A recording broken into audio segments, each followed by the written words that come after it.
我走不动了，姐，我真的走不动了。我们还要走多久啊？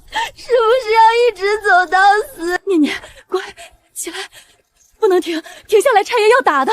念念，撑住，爹对不起你们。老爷，别说了，是这世道对不起咱们。娘，念念，别怕，还有30里就到了。到了，姐做饭给你吃。姐，都这时候了，哪还有饭吃？有，姐说有就有。醉女还想吃饭？嘿嘿嘿，做你的春秋大梦。小丫头馋肉，这肉是爷的，你们这些罪人啃树皮去吧。大爷，我妹妹还小，小就饿不死，再多嘴，连水都不给你们喝。哥，别，一只死兔子而已。你说什么？我说，差爷腰上那只兔子，是早上撞死在石头上的吧？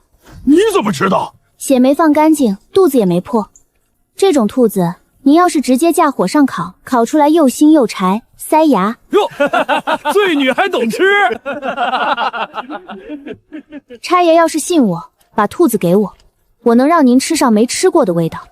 要是不好吃，您一脚把我踹沟里去。我不吭声。押送罪犯10几年，什么样的囚饶没见过？可没见过哪个罪女敢这么跟我说话，不哭不闹，眼神稳得像是她才是发号施令的那个。你拿什么烤？火都没有。火我雷声，您把绳子松了，我就能动手。头，可别让他跑了。好，我爹娘兄妹全在这儿，我要是跑，您拿他们顶罪就是。我给你一炷香，哼，好不出花样，我连你爹的口粮一起扣了。念念，过来，看见那片叶子发迟的草没有？去拔一把回来，要根。姐，那是野葱。那边树底下伞盖发秧，底下有圈纹的，采几朵，别碰白伞的。我帮你。哥，你去捡柴，要干的，枯枝最好，湿的冒烟。爹，您歇着，娘别哭了，吃不了肉。一家人就这样被我3言2语肢解的动了起来。这刀法也太熟练了。差爷，借您腰间的酒囊一用。我的酒就几滴，去腥，不好吃您回头打我。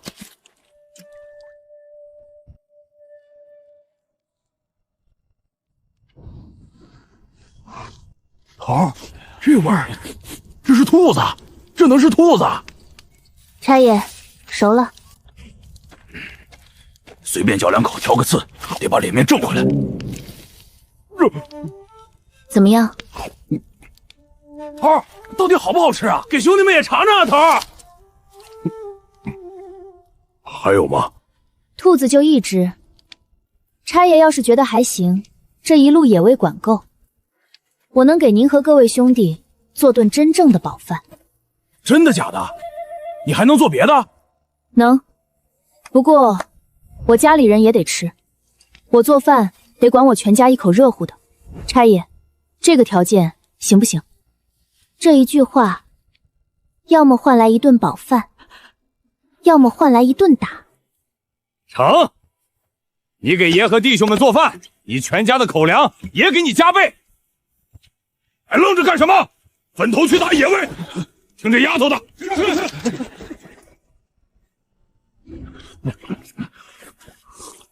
丫头，你叫什么名儿？苏锦离。你这手艺糟在流放路上，可惜了。也正是这顿饭，让一路上鼻孔朝天的差姨话头松了。差爷，我们要去的黑松岭到底是个什么地界？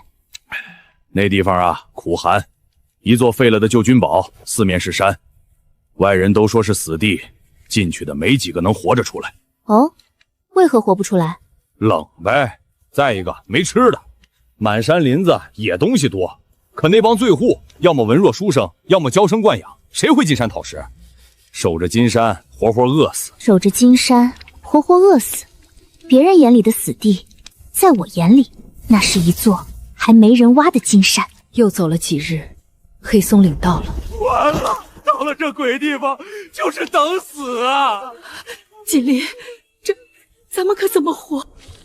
丫头，好好活着，你这手艺不该烂在这儿。旁人看见的是断墙、荒草、绝路，我看见的是背风灌墙能挡寒，齐腰荒草下是肥土，那片林子郁郁葱葱，溪水声隐隐传来。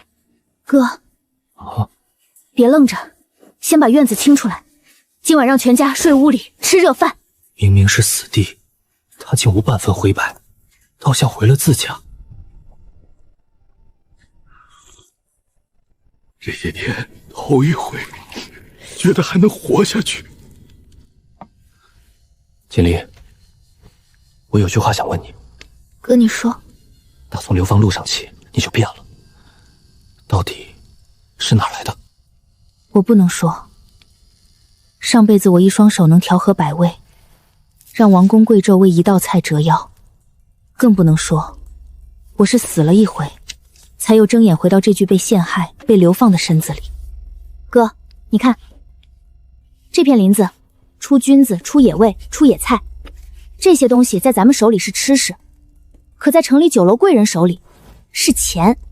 这片坡地能种菜种豆，豆子能做酱，越陈越香，城里人抢着要。这条溪有鱼有虾，还能引水灌田。你是说，咱们能靠这些在这儿活下去？不止活下去，哥，咱们要在这儿活成北京最让人羡慕的那一家。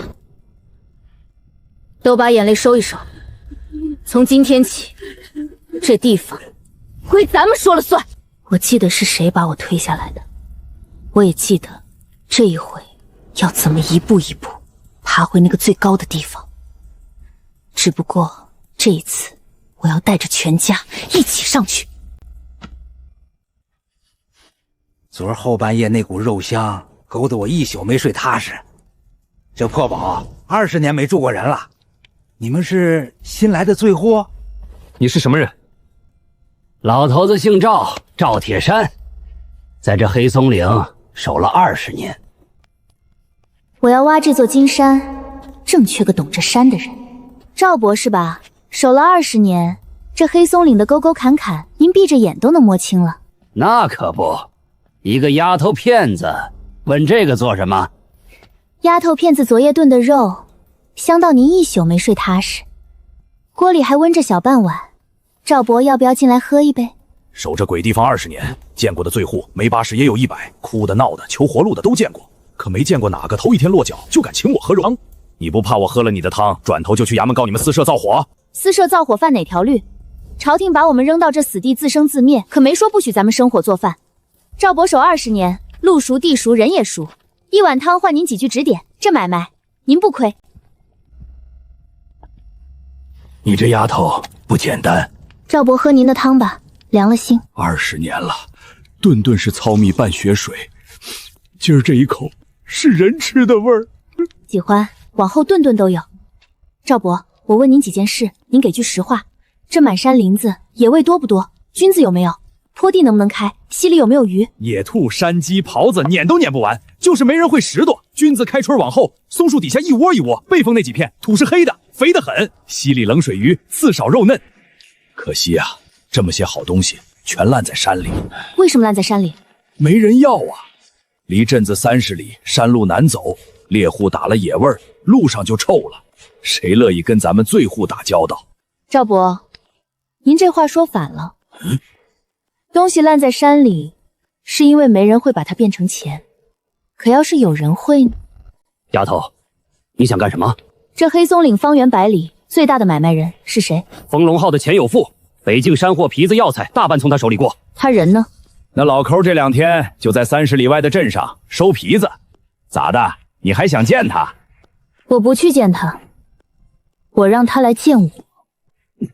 你一个罪户丫头，拿什么让钱有福那种人上赶着来见你？拿一坛他这辈子没闻过的味道。接下来的几日我没歇过。姐，你这是做什么？做酱，等它发好了，就是咱们换钱的本钱。丫头，这豆子糊糊能值几个钱？赵伯，您再等几日，几日后头一瓮酱开了封。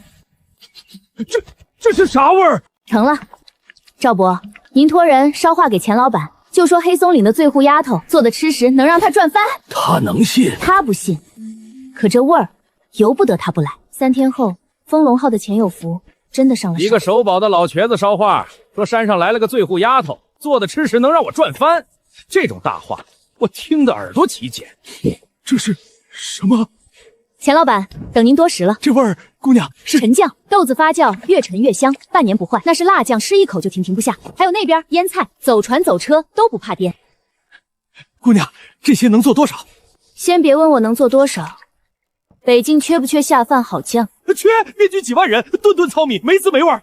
要是有这么一口酱，各州府酒楼大户抢都抢疯了。那不就结了？我有方子，有手艺，有这满山的料；您有路子，有车马，有销路，咱俩搭伙能不能成？可你是醉户，万一朝廷一道令下来，断了你这买卖，我这本……所以我只跟您一家做，独家供货。我的酱只走风龙号，赚了怎么分？我7，您3。姑娘，你这7-3，哪有头一回做买卖就要7成的？方子是我的，手艺是我的，料也是我从山里抠出来的。您出力出车，任您3成，不亏。可销路是我的，没有我风龙号的路子，你这酱再香，也只能烂在山沟里。是，所以我才请您来。可方子只有我一个人会，我今天能跟您做，明天也能跟别家做。销路天底下不止风龙号一家，可这酱天底下只有我一家。尝尝，尝完了您再跟我谈7-3还是6-4。我做了30年买卖，吃过的好东西不计其数，可这一口成交。姑娘，7-3就7-3，这买卖我做定了。钱老板爽快？不爽快不行啊！这味儿，我要是不拿下，今晚觉都睡不着。头一批货多久能出？10天。钱老板，往后还请多多关照。关照，必须关照。第1桶金就这么定下了。活了大半辈子，头回见着有人能把抠门出了名的钱有福3言2语摁得服服帖帖。丫头，你这脑子是怎么长的？赵伯，往后我这堡里，您乐不乐人？我一个跛脚老头子，您守了这山20年，比谁都懂它，我信您。成，老头子这把骨头给你使唤了。不过丫头，我得提醒你一句，你这买卖要是做大了，眼红的人就该来了。我想起了京城，想起了那个把我推下来的人。赵伯，您放心，该来的我都等着。果然，没等多久就来了。不过来的不是人，是一道令。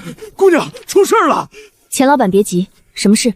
城里新下发的规制告示，凡在外摆摊私设小灶、沿街售卖吃食的，全部监听摊位，收走器具，今后不准再做吃食营生。这不是断咱们糊口的路子吗？好不容易有点盼头，这令一下，我风龙号也不敢跟你做了。沾上醉户剑籍，我这招牌就砸了。钱老板，您先坐。我哪儿坐得住？这道令是冲着我一个人来的。冲你来的？你认识州府的人？我不认识州府的人，可有人认识。这道令来得这么巧，这么准，我前脚刚谈成买卖，后脚这令就到了。州府衙门怎会闲到专门盯一个流放罪户？除非是有人受了意。苏寒烟，除了那个嫡姐，没有第2个人会盯着我盯得这么狠。姑娘，那个把我推进流放路的姐姐，那现在咋办？难道这买卖真做不饭吃都容不下了？做得成。钱老板，这道令里有个天大的漏洞。漏洞？令上管的是流放罪户私设造访，他管的是罪户的身份。可要是我不以罪户的身份行商呢？你不是罪户，那你是什么？这黑松岭外头的边军几万将士，吃的军粮用的酱料，是不是常年短缺？那可不，军需向来紧吧。军中采买军需，是不是不论出身，只论东西好坏？你是说我不做罪户的买卖，我做军需的买卖，把酱和耐储吃食报边军立将户籍，将户归军中管。州府那道见籍令管不着我。妙啊！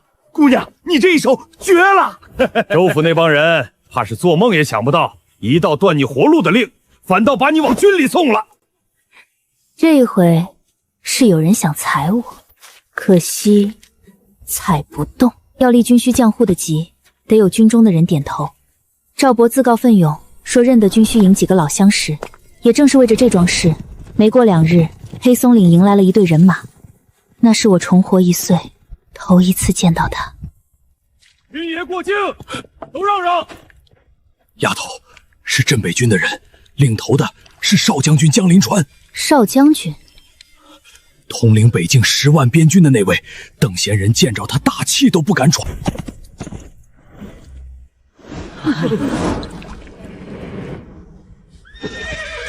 本是率军过境，并未打算停留，可不知怎的，目光落在那灶台前一个素衣女子，鬓边沾着草屑，额上戴着薄汗，白气氤氲。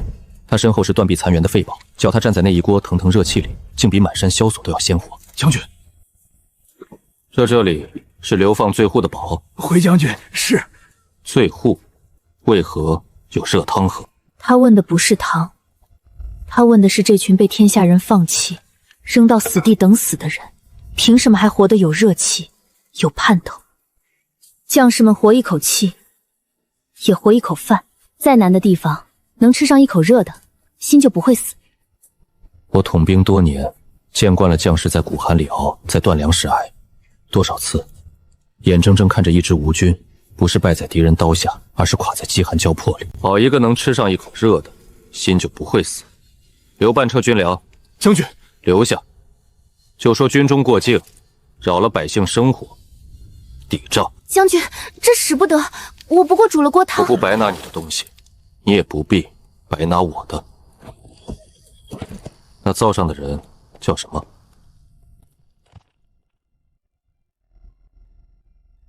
丫头，你知道你刚干了啥吗？少将军那是出了名的油盐不进，多少京城千金挤破头想见他，他眼皮都不抬。结果你一锅汤把人留下半车军粮，临走还问你叫啥名儿。锦离，那位将军好像对你有点不一样。想多了，他不过是看着堡里人可怜，发了善心。有了这批粮，立军需将护级的事儿又多了3分把握。一个过境的将军罢了，往后未必还能再见。将军，那醉狐丫头的名字属下打听清楚了，她叫苏锦离，原是京城相府的2小姐，因家中获罪，举家流放而此。苏锦离，那个人来的时候，黑松岭正是最热闹的光景。丫头，照这么下去，过了年咱这堡……赵伯，这是哪儿来的贵客？妹妹，姐姐来看你了。寒夜，姐姐大老远的来采泥地，不嫌脏？咸啊，怎么不咸？这味儿，这泥，这一院子的破瓦罐。妹妹，姐姐在京里听说了，夜里都替你掉眼泪，是吗？姐姐的眼泪倒是金贵。妹妹，这是什么话？一笔写不出2个苏字。母亲在京里日日念你，特意打发我带了些衣裳细软来。丫头，这女人小的不对劲儿。姐姐有心了，东西放下，姐姐请回吧。这地方污糟，当心脏了您的邪。我千里迢迢上这座山，可不是来送东西、受这份冷脸的。妹妹，姐姐听说你在这山里头做起买卖了，还跟那什么风龙号搭上了线。来了，不过是为了讨口饭吃。姐姐消息倒灵通，讨口饭吃，妹妹太谦了。你这一窝窝的可都是能换大钱的金疙瘩呢。陈酱、辣酱、腌菜，这有是什么？金钩酱，养了快2个月，是给军需营留的样子，看看可以，别碰。哦，这么金贵。寒夜，你这是做什么？你这是诚心的。哎呀，姐姐手滑，这地方太滑了。妹妹你看，是不是该借逛10百？不过，不就是一瓮酱吗？妹妹你手艺这样好，再做一瓮不就是了？那是我和兄长和领民们守了快2个月养出来的，是要送进军需营，立住军需将护级最要紧的样子。苏寒烟要的就是我当众失态、撒泼、动手。只要我一动手，罪户行凶、冲撞官师的帽子立刻扣下来，立即的事彻底完蛋。姐姐说的是，碎了再做就是。这就对了嘛。对了，妹妹，你这买卖是跟风龙号钱掌柜做的吧？这位是钱掌柜，久仰。我是相府的大小姐苏寒烟，这位是我妹妹。相府大小姐，这位的穿戴气度和苏锦林这落魄罪户天差地别。钱掌柜，我妹妹一个流放罪户，蒙你照拂，做些小买卖糊口，我本该谢你。不敢。可有句话我得提醒钱掌柜，我妹妹是戴罪之身，朝廷刚下了令，罪户行商是要列贱籍的。钱掌柜的风龙号是北境头一块金字招牌，跟一个贱籍罪户搅在一处，传出去可不大好听。钱老板，我立的是军需将户及规矩云馆，州府那令。妹妹，军需将户的籍要军中点头才作数，我倒听说你这籍还没真立下来呢，八字还没一撇，也好意思拿出来唬人。立即的话已递出去，可军中尚未正式回文，在没盖印之前，这事确实悬着。苏姑娘，这不是钱某不讲信义，实在是您这身份太敏感了，我这一整个风龙号担不起啊。钱老板，咱们立了字据的，头一批货您都拉走卖了，赚了多少您心里清楚。赚的钱钱某分文不少，加倍还您。这买卖钱某做不了了，告辞。这可咋整？风龙号一走，这酱卖给谁去？人家是相府大小姐，咱苏姑娘到底是罪户。早说这买卖玄乎。妹妹，姐姐跟你说句掏心窝子的话，你斗不过我的。我在京里动动手指，你在这山沟里挣的就全没了。你以为换了个地方就能翻身？泥地里刨食的命，认了吧。满院的人，满地的碎瓮残酱，逃走的客商，动摇的人心。这一回合我输了，输得干干净净，颜面扫地。姐姐说的对，我斗不过姐姐，妹妹能想通就好。行了，姐姐的话带到了，东西你们留着，姐姐这就回京，免得脏了地方。对了，妹妹，母亲若问起你，我就说你在这儿挺好的。丫头，你怎么让他走了？那一凤将的字据，咱们就这么认了？锦离，这可怎么办啊？钱掌柜一走，这买卖……赵伯，我在。这万将养了多久？快2月了，眼看能送军需营了。赵伯，这瓮将的账我记下了，还有那撕掉的字据，那动摇的人心，一笔一笔，我都记下了。这丫头没垮。丫头，那咱们接下来咋办？风龙号没了，酱卖不出去，这堡里几十口人还指着这买吃饭呢。赵伯，您还记得前几日过境的那位将军吗？江少将军，他留了半车军粮，说是抵账。他既肯留粮抵账，便是认我这灶上的东西。姐姐断我一条风龙号的路，没关系。他不会想到，我还有另一条比风龙号宽10倍的路。军需，这北京10万边军才是我真正要走的路。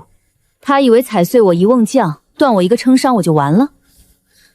可他不知道，他今天踩碎的不是我的根，是他自己的。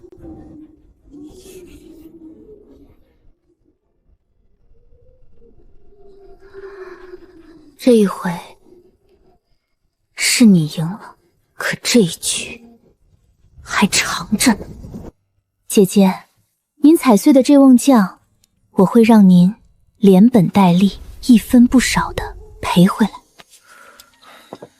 都快天亮了，还不睡？哥，这份文书明日一早你亲自送去军需营。军需营？咱们军需将户的籍不是还没批下来吗？苏寒烟今日当众都说了，那籍八字没一撇。正因为没批下来，才更要送。风龙号被他断了，军需这条路是咱们唯一的活路。他想赌，我偏不让他赌成。我知道了，你放心。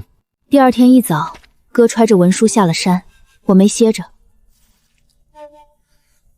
丫头，别看了，碎了的看也变不回来。赵伯，后山那处旧地窖，眼下养着几口瓮，3口大的，都是前阵子封的新将，养得正好。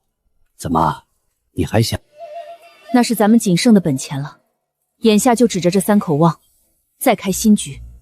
从今天起，那窖得日夜有人盯着。成，我亲自盯。可天偏偏不遂人愿。那几日，黑松林赶上了连绵的阴雨。姐，这雨越下越大了。赵伯说溪水涨得凶。把料放下，快回堡里，这雨不对劲儿。丫头，不好了，溪水暴涨，山上发红了。对头马上到，快撤人！撤人？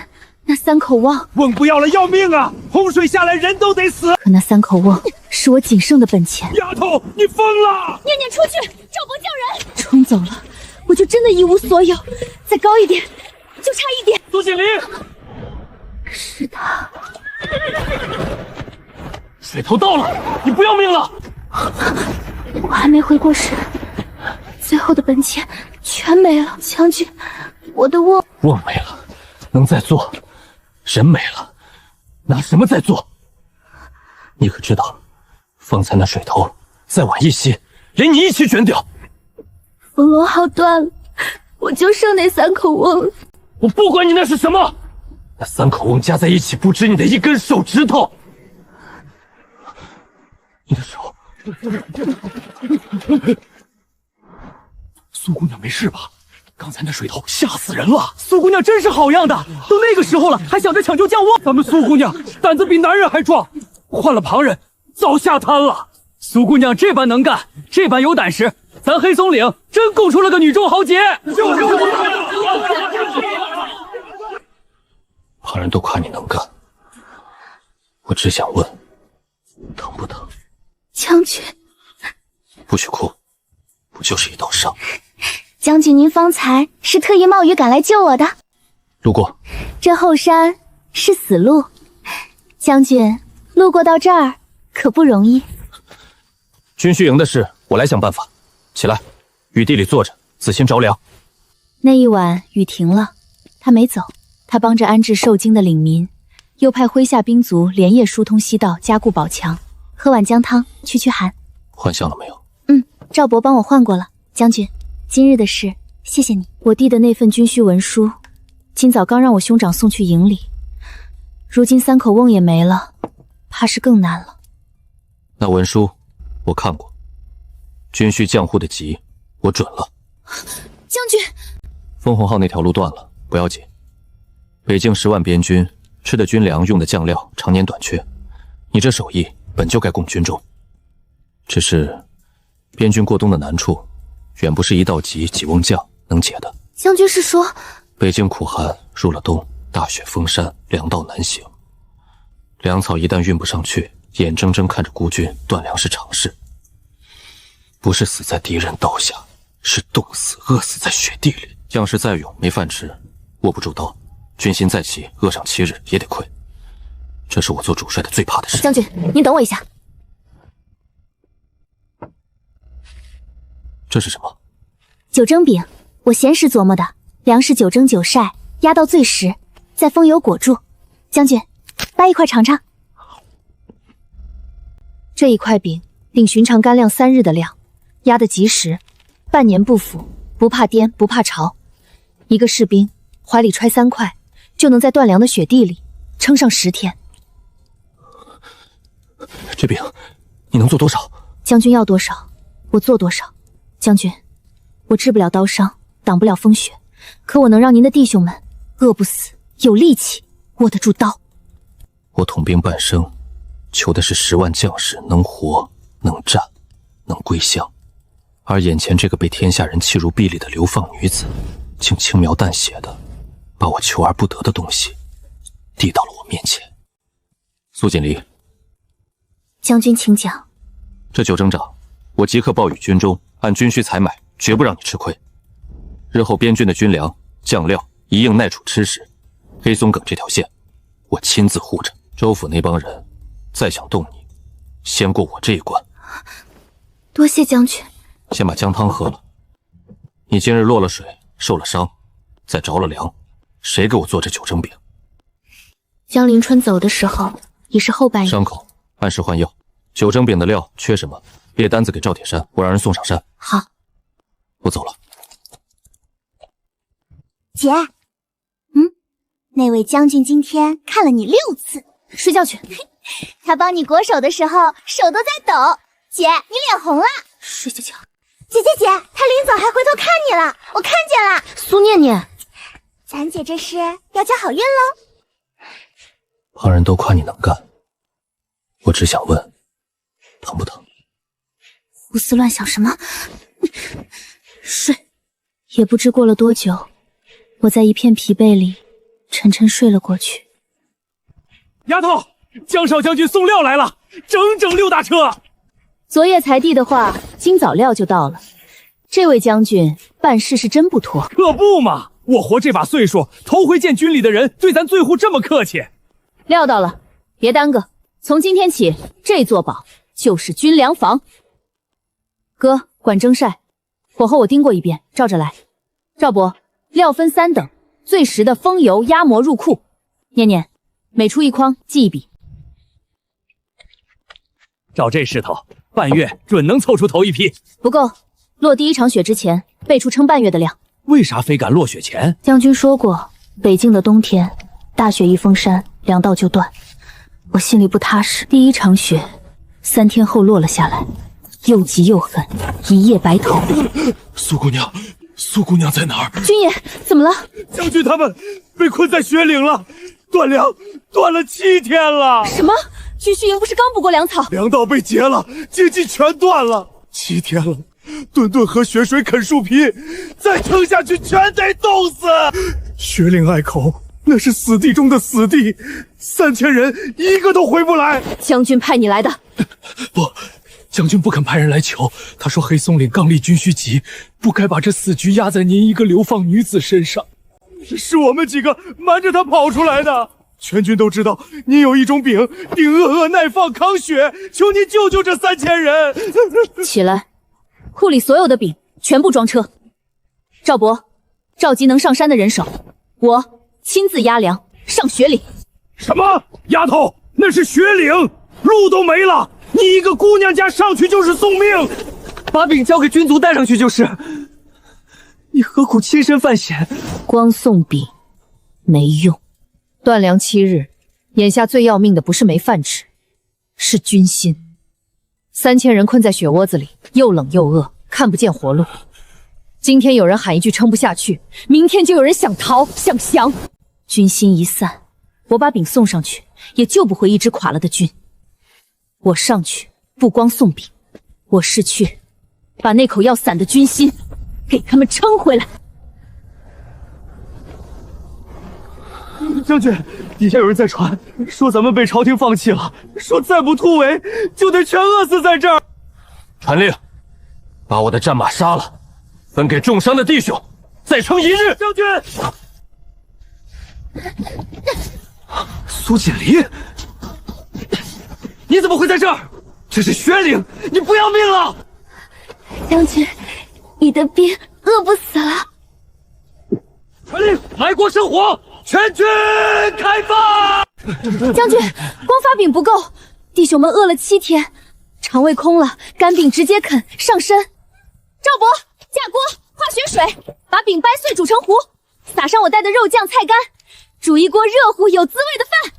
分饼有讲究，重伤年幼的先吃，每人先1小块垫底，半个时辰后再添。饿久了的人不能一口吃撑。风雪好像没那么冷了。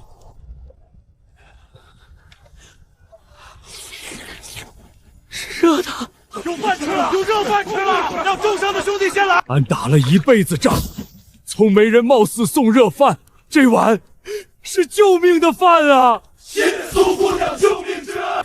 军爷们快起来，这使不得。苏锦离，以一己之粮活我3000边军于此地，此恩姜文长记下了。此恩镇北军3000将士记下了。将军言重了，我治不了诸位的刀伤，也挡不住这漫天风雪。我能做的，就是让诸位饿不死，有力气握得住刀，有心气打得赢仗，活着回家。诸位是守边境的英雄，英雄不该饿着肚子流血。这碗饭，诸位受得起？受得起！为了苏姑娘这碗饭，这一仗咱们也得赢，打赢他，活着回家。天地翻涌的东西再压不住了。当夜，援军赶到，雪岭之围解了，3000将士无一人因断粮而亡。今日多谢你，将军又客气。我不客气。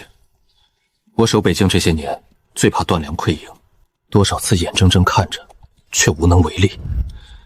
今日是你替我解了这个最难的局。我说过，我治不了刀伤，我能做的就这一口饭。这一口饭够了。苏锦离，你今日上雪岭，来回奔波一整日，累不累？我说我那句，累不累？不累，做这些是我自己愿意的。何况有人记着问我一句累不累，再累也值了。你可在边关动了半生的心，为什么轻轻烫了一下？一个流放的贱籍商户，声望竟越爬越高了。声望越高，摔的就越准。传话给军中那位孙大人，让他按计划动手。我倒要看看这一回是他的柄硬，还是我这局狠。没过几日，黑松岭就变了天。丫头，不好了！官兵乌泱泱一片，把堡围了。哪位是苏锦离？我便是。大人是军中粮道官孙弘。你的军粮致人中毒，本官奉命拿你下狱。什么中毒？苏姑娘的饼救了3000人，怎么可能有毒？哼，救了3000，毒倒7个，难道不是事实？来人，查封军粮方，所有货物充公，把人给我拿下！你们凭什么？凭这个，人证物证俱全，铁证如山。走！锦离，我的锦离啊！孙大人，我的饼救了3000人，你偏说毒死7个，这状子谁递的？哼，牢里待着去吧，到了公堂上自有你说话的地方。锦离，怎么办？3日后开堂，这是死罪啊！你信我的饼有毒吗？我当然不信，那不就结了？他们栽不死我。可人证物证俱全，那7个士兵真中毒了，这要怎么辩？7个士兵确实中毒了，但毒不在我的饼里。你的意思是，有人往军粮里掺真毒，再栽到我头上？哥，回去告诉将军，开堂那日，我要他把中毒士兵和军粮原封不动带到公堂，还有，请巡查使一并到场。苏锦离，你攻击雪岭的军粮，致7名将士中毒，2人垂危，可治罪。民女不知罪，因为这毒不是民女下的。事到如今还敢狡辩？这批军粮是从你黑松岭运出，士兵吃了你的饼便中毒，人证物证俱在，你还有何话说？我有话说。孙大人，民女敢问，这7名士兵是吃了哪一批饼才中毒的？自然是你送上雪岭那批。雪岭那批饼，3000将士都吃了，为何独独中毒7人，余下2993人安然无恙？这毒性有强弱，体质有差异。好，就算体质有差异，那民女再问，这批堂上封着的有毒军粮是从何处取来的？可是雪岭那批剩下的，正是从军中粮库取来，封存至今。军中粮库，也就是说，这批军粮从雪岭运回到封存取证，全程都经孙大人之手。大胆！本官秉公办案，岂容你血口喷人？是不是血口喷人，一验便知。将军，民女请求当场复验军粮。顾大人，事关3000将士军粮安危，理登当堂验明。准。诸位请看，银针一试便知。如何？毒证确凿。确凿，这饼里确实有毒，可这毒是后掺的。诸位请看这粉末，我的9蒸饼9蒸9晒，料只有粮油盐。这饼里的毒粉遇水即浮，是后来撒进去的，根本没经过蒸晒，更没揉进饼里。若毒是民女做饼时下的，早随9蒸9晒化进了饼里，绝不会这样浮在表面。这是有人在饼做好之后往里掺的毒。一派胡言！谁能证明不是你做饼上下的毒？我能证明，孙大人，民女有一法可证这饼原本无毒。在场诸位，无论官差、士族、百姓，谁愿意当堂生吃我黑松岭的军粮，验一验到底有没有毒？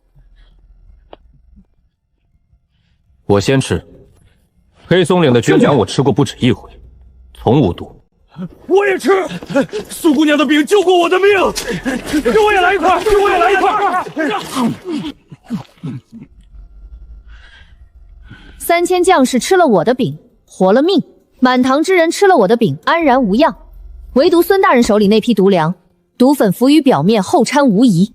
孙大人，这毒到底是民女下的，还是经你的手掺进去的？你血口喷人，是不是血口喷人？孙大人，你敢不敢也当堂吃一块？你封存的这毒粮，你不敢，因为你比谁都清楚，那饼里的毒是你亲手掺进去的。这是当日雪岭剩下的圆饼，一直在我身上。顾大人，请验。此饼与孙大人封存的同一批，却分毫无毒。同一批军粮，我身上的无毒，孙红封存的有毒。毒是在军粮离开黑松岭入了孙红之手后才掺进去的，铁证如山。孙红，你可还有话说？不是我，是有人指使我，我也是奉命行事。奉谁的命？说！是相府大侠苏寒雪，是他送来毒粉，要我掺进军粮诬告苏锦仪。他还说事成后二皇子会保我加官进爵。二皇子？苏寒烟与二皇子勾结，贪墨了30万赈灾银，怕东窗事发，先把苏家满门构陷流放，又怕苏锦离在北境翻身，查出当年旧案，才要置他于死地呀！这是苏寒烟的密函，有他亲笔和二皇子印，我是想留条后路啊！将这毒粮塞进孙红嘴里。孙大人，你说我的饼有毒，来，你吃。你不是说有毒吗？吃啊，吃不死，就该轮到你进去了。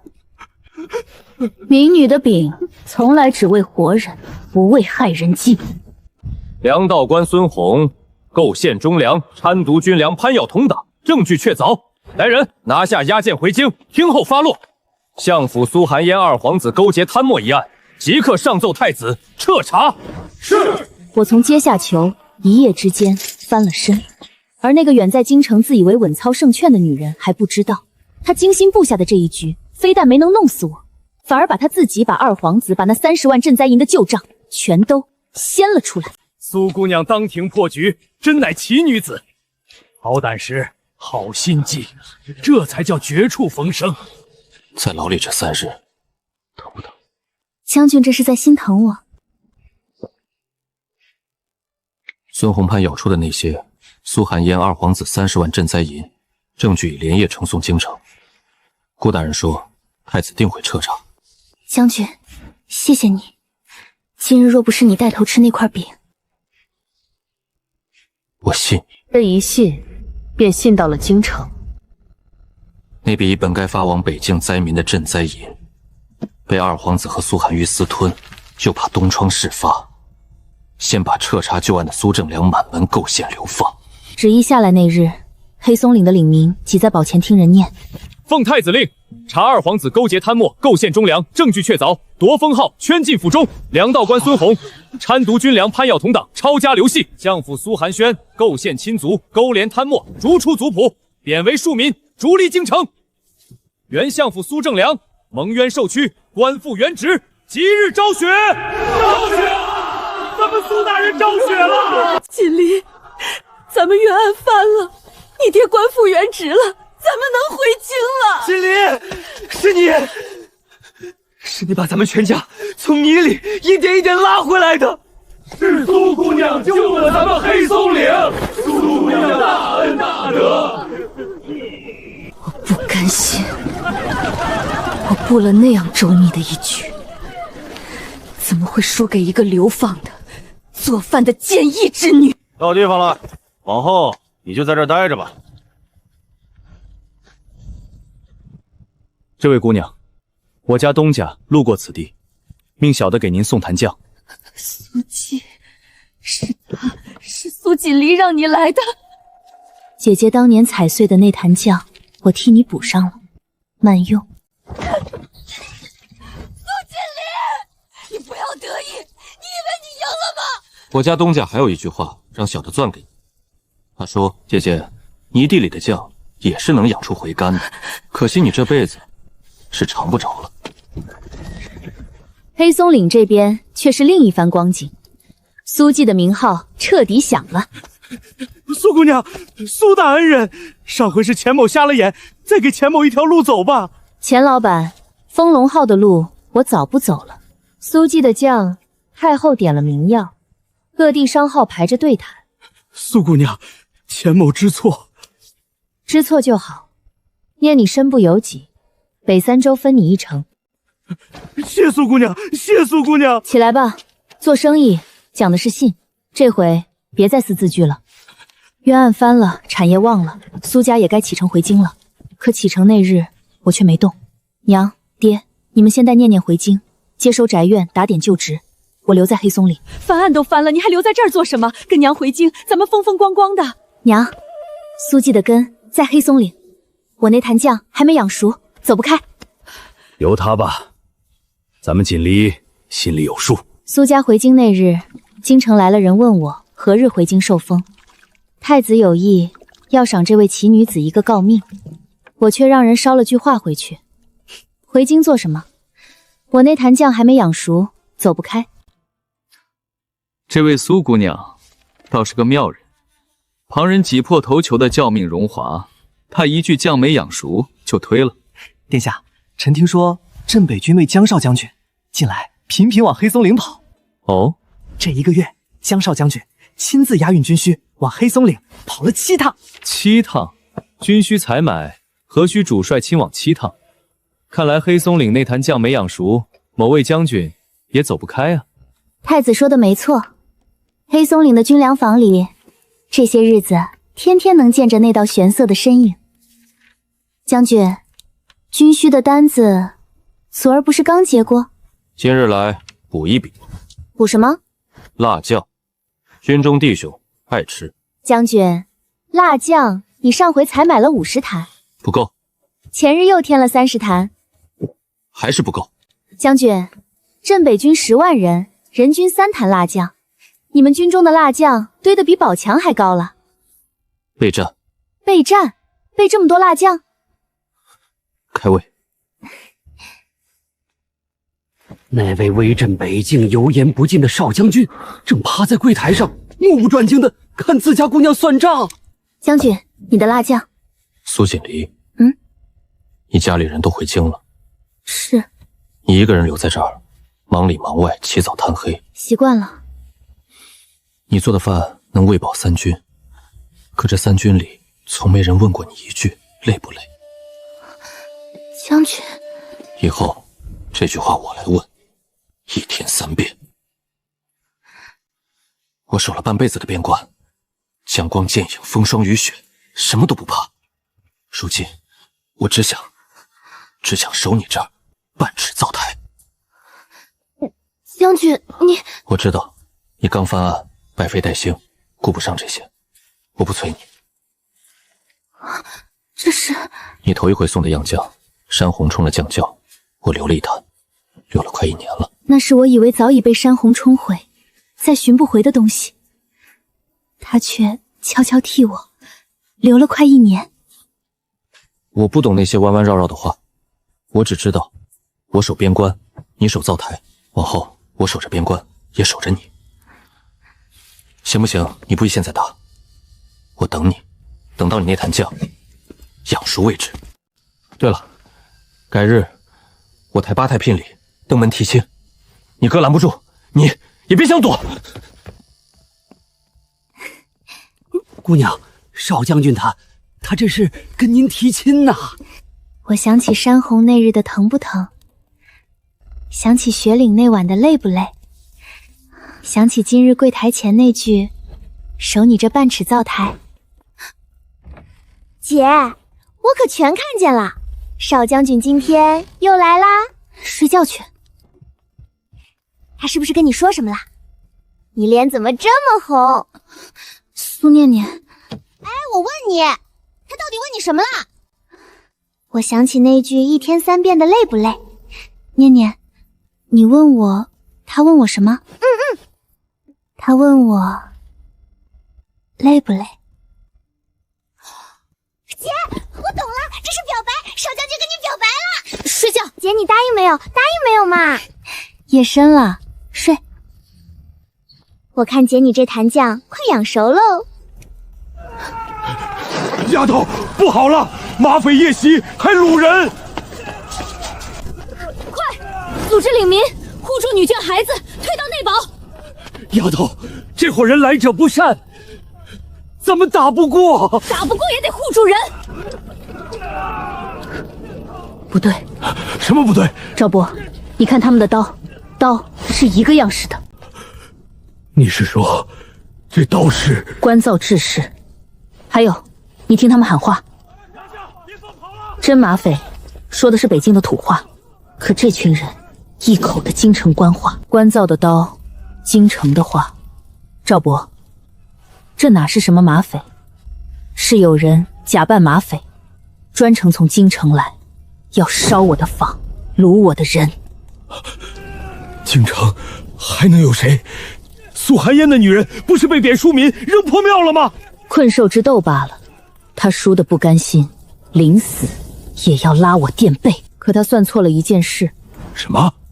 他算错了，这黑松岭如今不是他想烧就能烧，想掳就能掳的地方了。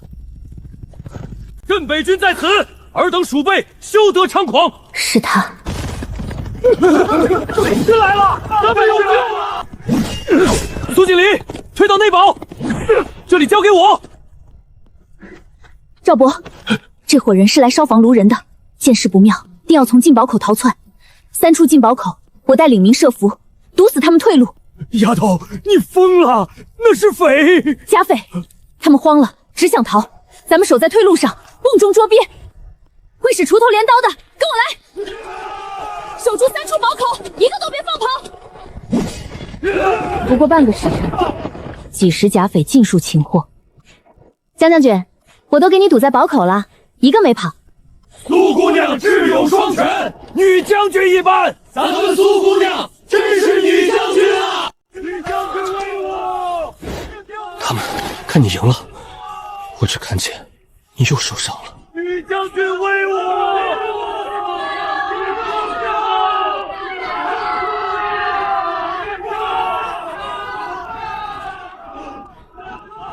将军，就一点皮外伤。皮外伤也是伤，以后这种事不许你再冲在前头。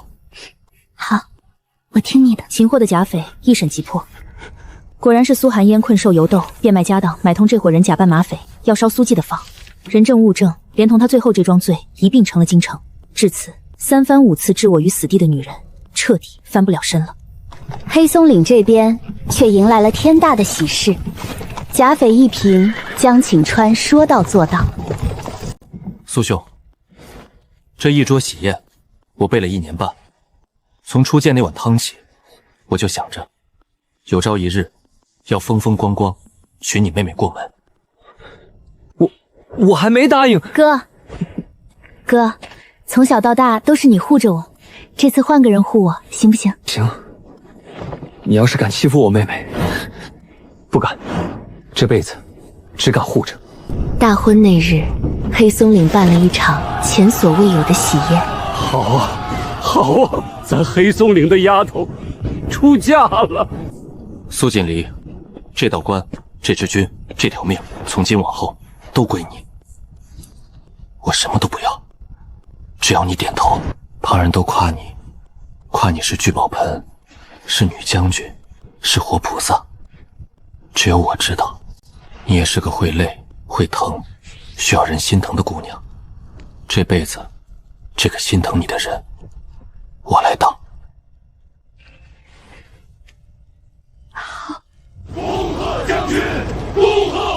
漫天火光里，这个曾被天下人弃如皮玉、扔进死地等死的流放女子，与这个守了半生边关、冷了半生心肠的少将军，在这座他亲手从死地里挣出来的人间，结成了夫妻。这位太子心腹，自打查案起，就总往黑松岭跑，一来二去，竟和这活豹小姑娘看对了眼。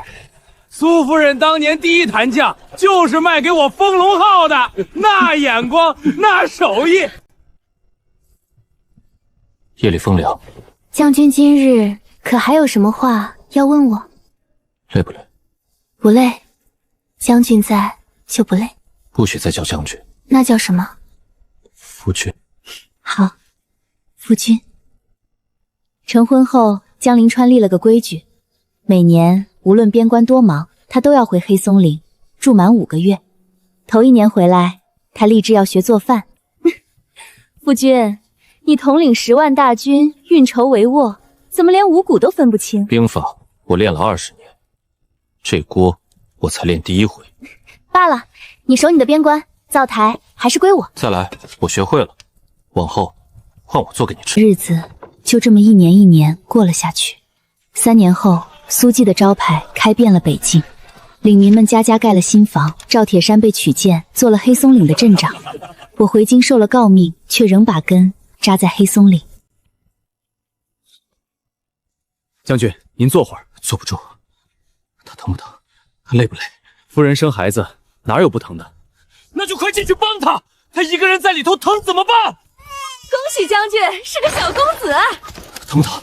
哪还难受？夫君，看看孩子，像你，明明像你，为何叫岭？黑松岭的岭，这地方旁人说是埋骨的死地，可你把它变成人间的人间。我想让他记着，他娘是从这片山里亲手挣出一片天的。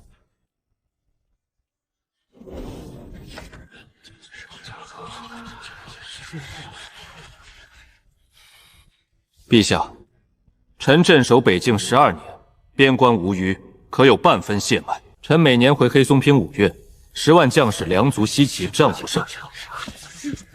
臣的妻儿在那里，臣守了半生边关，护的是天下人的团圆。难道独臣自己，连回家看一眼妻儿都算失职？江青守土有功，何错之有？准江青每年归黑松岭省亲，无需再奏。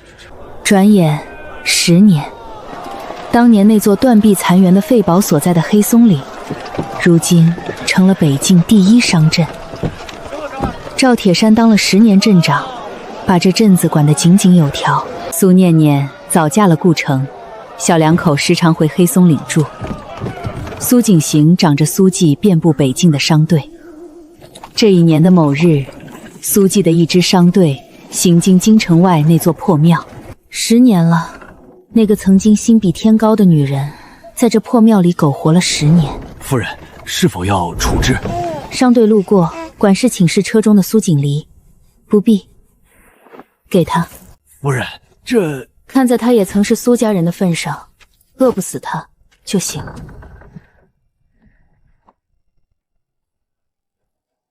看这镇子，在看什么？夫君，你还记得吗？10年前这儿还是一座谁都不愿来的死地。记得，我头一回见你，你站在那堆火前煮着一锅汤，你说能吃上一口热的，心就不会死。锦离，当年把你扔到这破地方，你恨不恨？恨，恨自己没早点来。我也想过，若是早几年，我就路过黑松岭，见着那灶前的你，该多好。夫君，你看这一砖，这一灶，这满镇的烟火，都是我亲手挣回来的人间。锦离，我跟你说句话。你说。